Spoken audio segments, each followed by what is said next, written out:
Hello, guys. That's our guest for this episode, anyway, that you've just seen, I think. Welcome to the first episode of HorrorHouse Picture Show, the new show that will live as a sister to the main HorrorHouse podcast on this channel.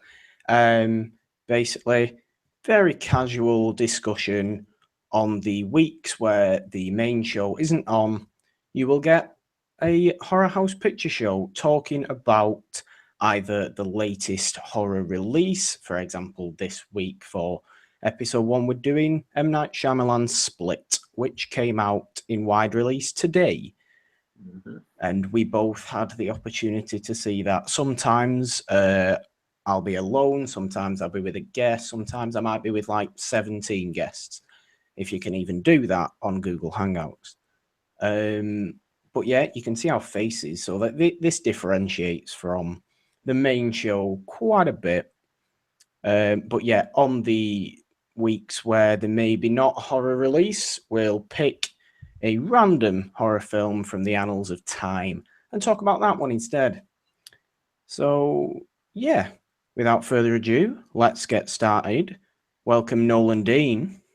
Hey, Morgan, I'm glad to be back, man. And I really like that name that you chose for this show. Yeah, I wonder who came up with that. I don't know. Was it? It was actually Nolan. Was that Nolan Dean guy? Yeah. No, I'm terrible at coming up with names. Nolan was good enough to come up with the name of this show. It's a great show. It's also a great logo we've got for this show, done by my good friend, Francesca Tanner, graphic designer in Manchester. I will link her below as well because she's great. So yeah, let's get into this, shall we? Split. We're going to be talking spoilers towards the second half of the episode, but for now we'll stick non-spoilers. We will make it perfectly clear when we go into spoilers. We're spoiling the ghost. And there's a lot of spoilers. There's a lot of spoilers in there to be spoilt in Split. Anyway, so first of all, this is James McAvoy's best performance of his career. Definitely. Without a doubt. I actually tweeted that if it was too late to nominate him for an Oscar, because I think if this had came out like last year, there'd be talk about that. Oh yeah, did it not have the required limited release last year? I don't think so. It's like at AFI Film Fest.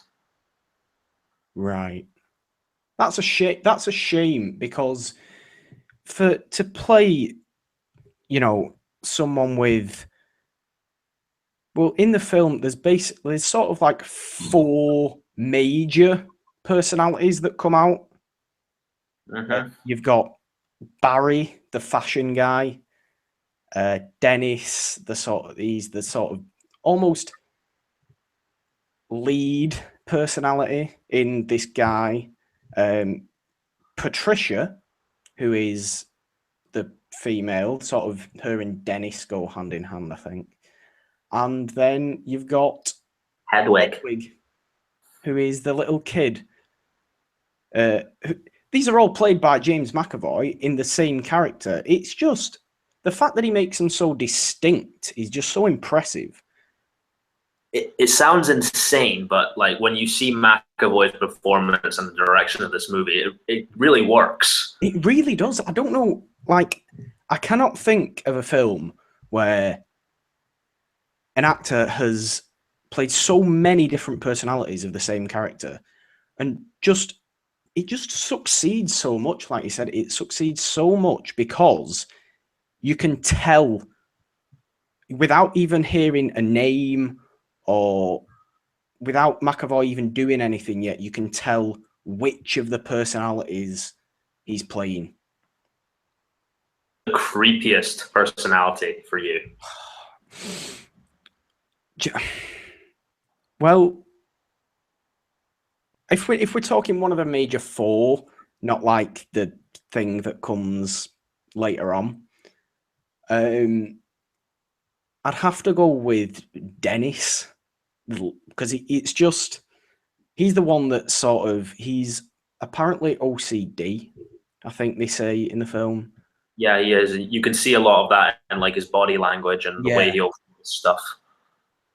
Like, yeah, that's another thing. James McAvoy, like the mannerisms that he brings. I've never like focused on his mannerisms as an actor before, but he really brings them out in this. This is why it's so easy to distinguish between the different personalities. But like Dennis's mannerisms, where he's constantly sort of rearranging stuff to be perfect for it. You know, he's got OCD, but there's one scene when he's talking to the doctor, Dr. Fletcher. She's great as well. I thought she was great. I don't know who the actress was, but Betty Buckley, I think her name is. She was also in M. Night Shyamalan's other award-winning film, The Happening. oh, yeah. See, I haven't seen The Happening for good reason, but right. I thought she was great though. But there's one scene where them two are talking, and it starts off as McAvoy playing Barry, and then just so smoothly goes into him playing Dennis. Without even saying anything, you can tell there he's changed right there. And that's facial expression, that's mannerism. It's fantastic acting. There was a character that he reminded me of so much, specifically with Dennis, and I think you're going to like this. Did he not remind you a bit of Norman Bates? Yeah, definitely. I got that. Very, very much. I mean, yeah, because he's Norman Bates is sort of obviously weird with girls as well. Like the character of Dennis, or the personality of Dennis was.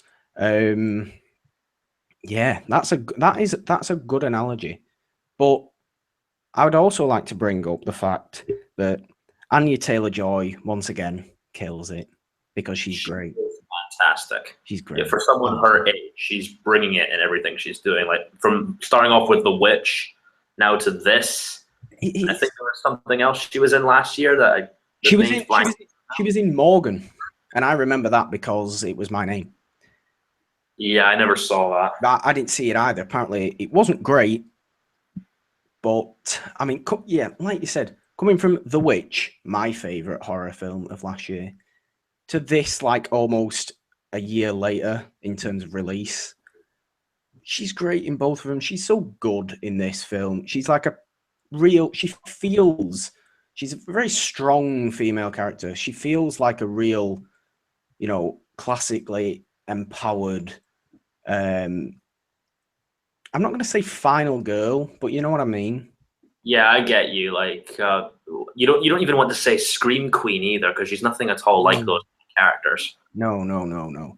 But she's a very three-dimensional, very layered, as we'll get into later. Yeah, and definitely all around great character. Yeah, of course. Well, I mean, what else is there to say? Non-spoiler. This is Shyamalan's best movie in 15 years. I think it's one of his best-looking movies as well. I know he had to get the cinematographer from It Follows for this one. Was it the cinematographer from It Follows? I believe so, yeah. Chris Stuckman brought that up. Okay, I didn't realize that. Okay. It did look very nice though, to be fair. It did look very, very nice. I don't know what else we can say without really spoiling anything. It's not an easy film to talk about without spoiling. There is one thing that is not a spoiler, but it relates to what I thought could have been improved on, was the two other girls. Yeah, I mean, I think they served their purpose, but they weren't really memorable. No, not really. I mean, yeah, no, not really. You could have done it with just Anya, but I don't know. She needs people to talk to and to tell her that she's an idiot. That's how you create story. Yeah, I suppose. I'm honestly struggling. This is how casual the show's going to be. I am honestly struggling for things to say without spoiling this film.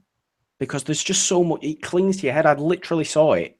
I came out of it like an hour and a half ago, and it's just going, oh, talk about everything that is just, and it's just like, I really don't know. What if we brought up the score, the music in this movie? Like, you don't notice it. No, I can't say I actually noticed it. But it's very effective, especially in those intense scenes where McAvoy's getting really stir crazy. Mm. Yeah. And did you know that Joaquin Phoenix was originally meant to be in James McAvoy's role? Apparently so. I mean, Joaquin Phoenix is a crazy guy, as we all know. Mm-hmm. I mean, I don't think. I can see Joaquin Phoenix being able to do like 2 personalities. Yeah. 2 distinguish. 4 and up to 6, maybe 7, 8 as it gets sometimes with McAvoy. I can't see Joaquin Phoenix being able to do that personally. It was a really great role for McAvoy, and I've always wanted to see him play a villain character, because you saw that in the Macbeth thing that he did a while back. Xavier tells me this guy could be a villain if he really committed to it, and he could be terrifying. And he was. I mean, yeah, I was walking in saying, James McAvoy, I like James McAvoy. He's a nice guy. He's a likable actor. You know, like you say, Charles Xavier. He plays this sort of role. Then, like, you forget it's McAvoy because it's so different to normal McAvoy. You see a character or characters. Exactly. You see 6 different personalities of the same guy. You do not. It is not typical James McAvoy, but it is, as far as I'm concerned, his best performance that I've seen, at least. It's incredible. Yeah, it's one of his best for sure. Okay, should we get talking about some spoilers? I think we should, but before we do that, I may have to move this back a bit because I can see my charge running down.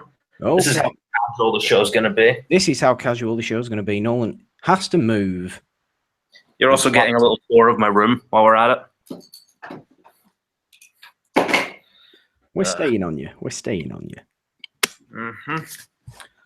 Right. Well, without further ado, right. Don't worry about that. Everyone, if you haven't seen Split, go and see it because it's great anyway. Then come back and watch this second half because we're going to get into some serious spoilers and it will completely ruin the film for you. So you have been warned. Very serious tone. Spoilers now. So this movie is Unbreakable 2. Why is it Unbreakable 2? I was so at the end when, oh my God, I had so many confused facial expressions going on. I was what? Why is there an M. Night Shyamalan shared universe? I don't know, but if we're going off of what Unbreakable established and just this connection that they have with McAvoy's character, it makes you see the movie in a completely different light. Like, just before that final scene came, I was thinking, okay, this is a pretty good thriller. James McAvoy killed it. It's a pretty good M. Night Shyamalan film. And then along comes this little, hey, do you know that guy who they locked away from the wheelchair? Mr. Glass? I see this completely differently now. Exactly. Oh my God. Because it made sense of an aspect of the film that I didn't really care for, which was the whole beast thing. Yeah, I'm with you on that. It confused me for a start, but I was like, why is it turning into some sort of supernatural thing? It started off really twisted and grounded, and I was really getting into it, and then it just sort of went like, oh, now James McAvoy can climb up walls like Spider-Man. and rip things apart like the T-1000. Exactly. And it was just like, why has this happened? I was still enjoying the film. It's a very enjoyable film. Terrifying. What were? Like when he's running at Anya Taylor-Joy and you see all the just covering him up. It's just, I was biting my nails. Oh yeah, I tend to bite my nails in these type of films all the time. But yeah, this whole beast thing when it turned supernatural, I was like, well, okay. I mean, this has been a good film.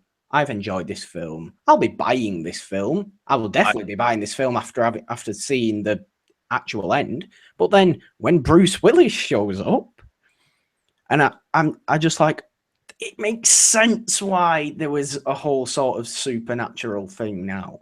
Thank you. Well done, M. Night. You've actually made a great film again because you've gone back to when you were great.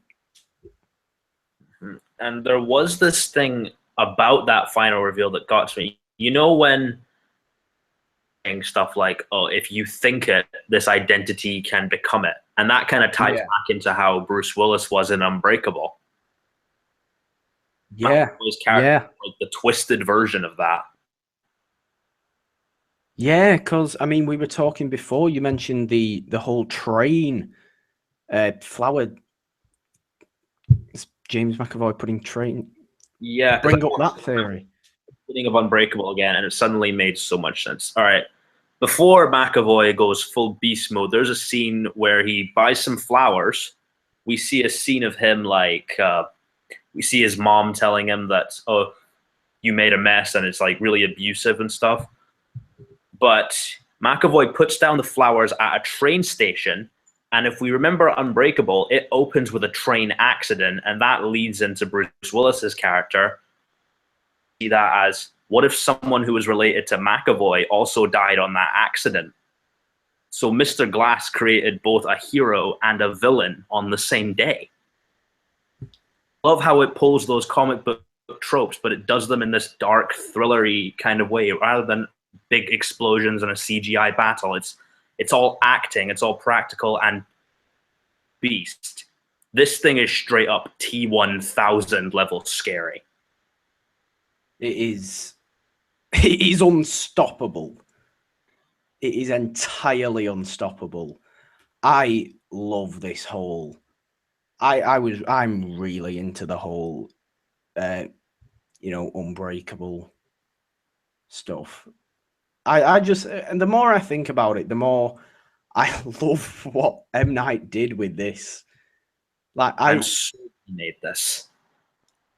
Like I said, I was really liking it up to the point where McAvoy turned into an unstoppable force of an animal.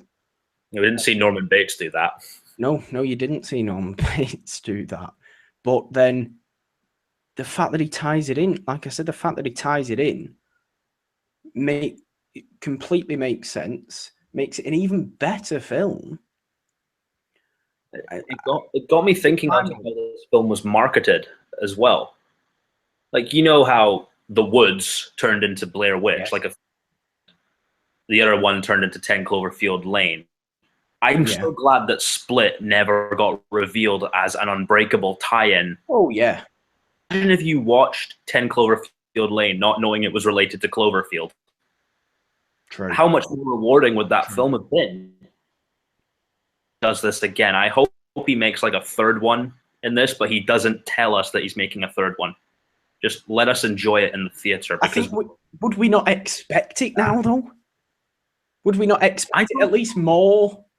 Because no one was expecting this to come out like this. Well, maybe his next film will be like a spiritual sequel to The Sixth Sense, and we'll think, oh, he's not going to do that now. Time. If he's going to do it, he'll want to do it right. Oh yeah, don't start rushing anything, M. Night. You might be back on track now, but don't start. We don't want the last 10 years repeated, please. I don't want to see a crossover with Split and The Last Airbender, so stop. No. Just make Make The Happening in the split Unbreakable universe. Oh, Christ. Mark Wahlberg just shows up and kicks James McAvoy's ass. Wahlberg shows up complaining about wind or whatever the hell the ghost is supposed to be in. James McAvoy just throwing his 23 personalities off a roof. Oh dear. Anyway, let's talk about Anya Taylor-Joy's character's backstory. Anyway, Casey.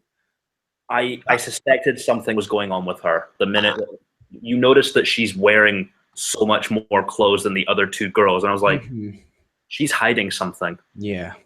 So I thought it was going to be like, self-harm and abuse, but I did not expect that thing with the uncle.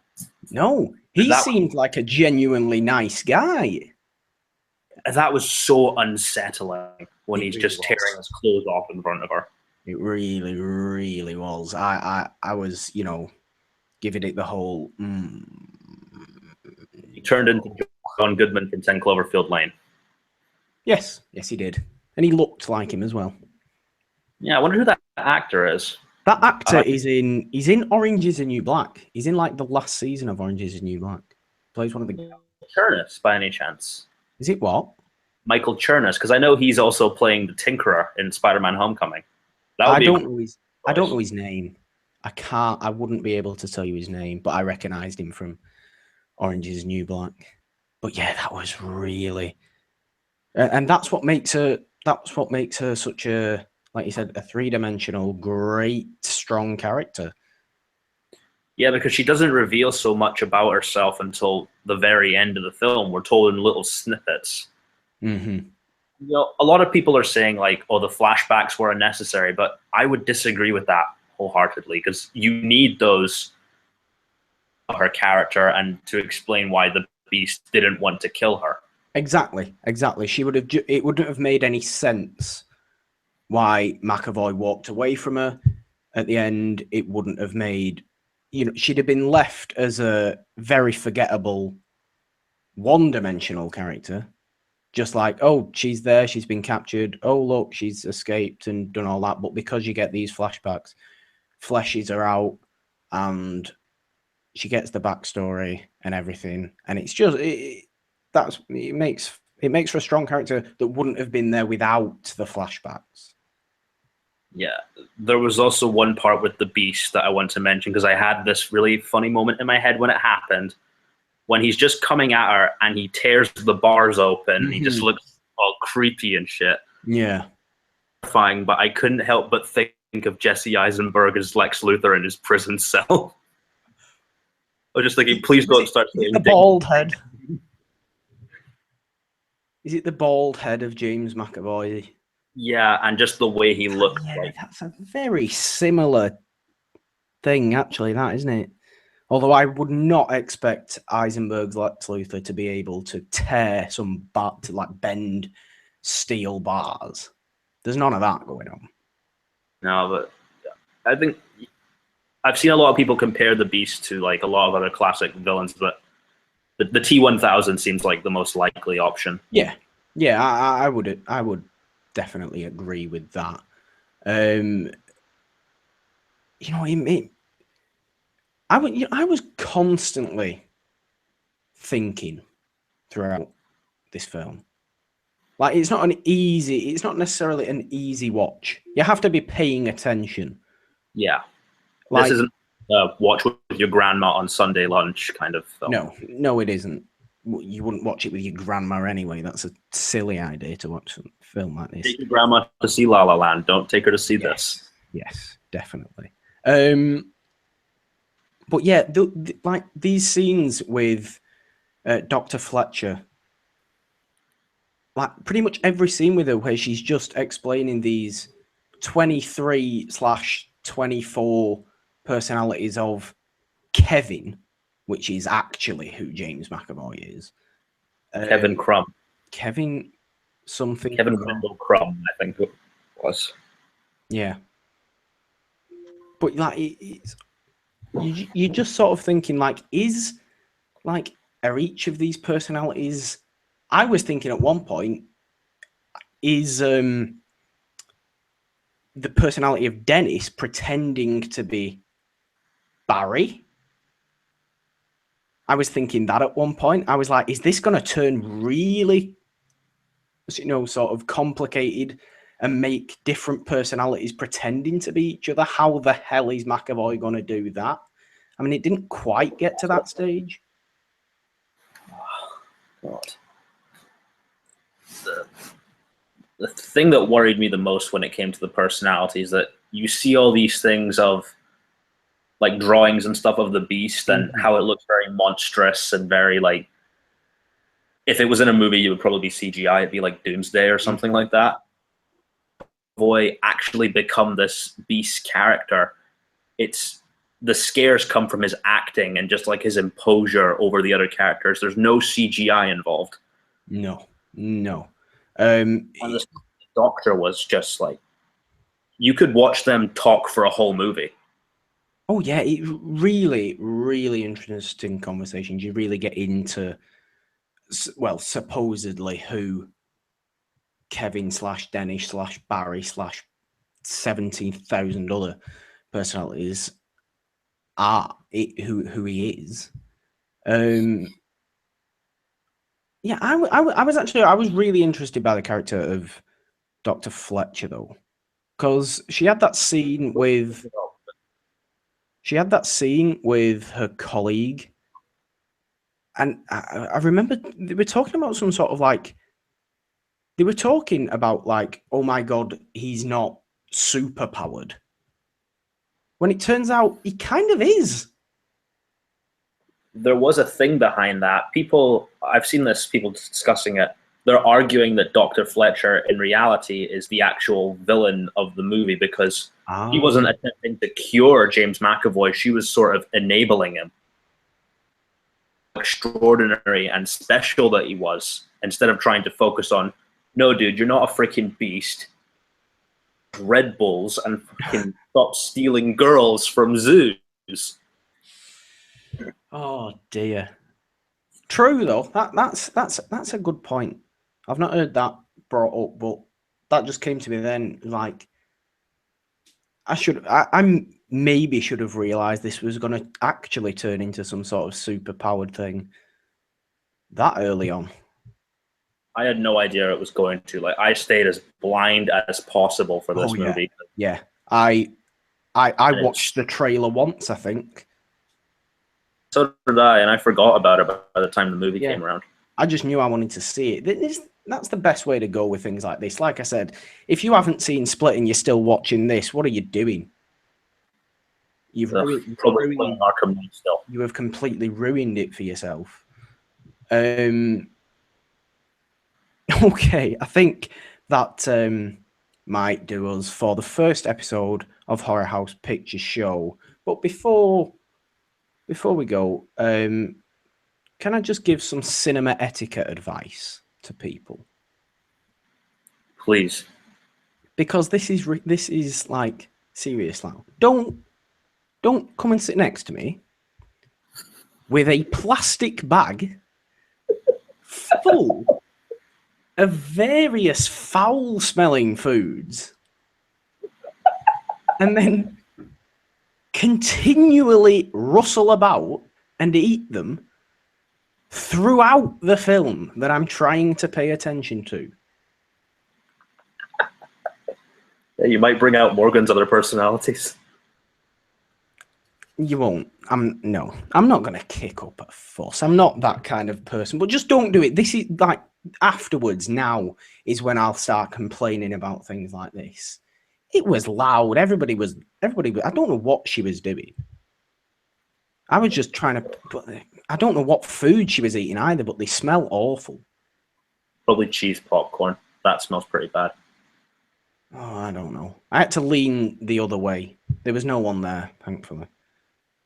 I don't know why they came and sat next to me either. You should come to Cypress Cinemas because, for the most part, they're very empty.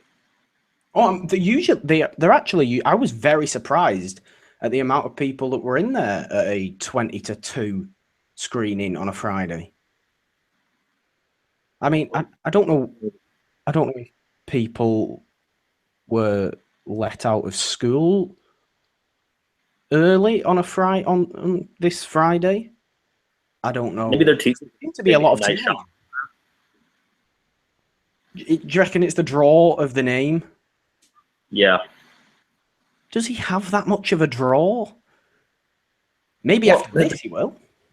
Maybe like if you're thinking like schools, I'm thinking the teachers probably grew up with M. Night Shyamalan's great stuff, and they're just like, you know what, kids, fuck your revision. Go to the cinema, go see Split experience right now. I would like it if teachers were actually like that.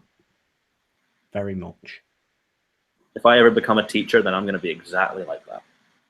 Excellent. Mm-hmm. Okay, guys, thank you for watching the first episode of HorrorHouse Picture Show. We hope you'll join us again in the future. And until next time, goodbye.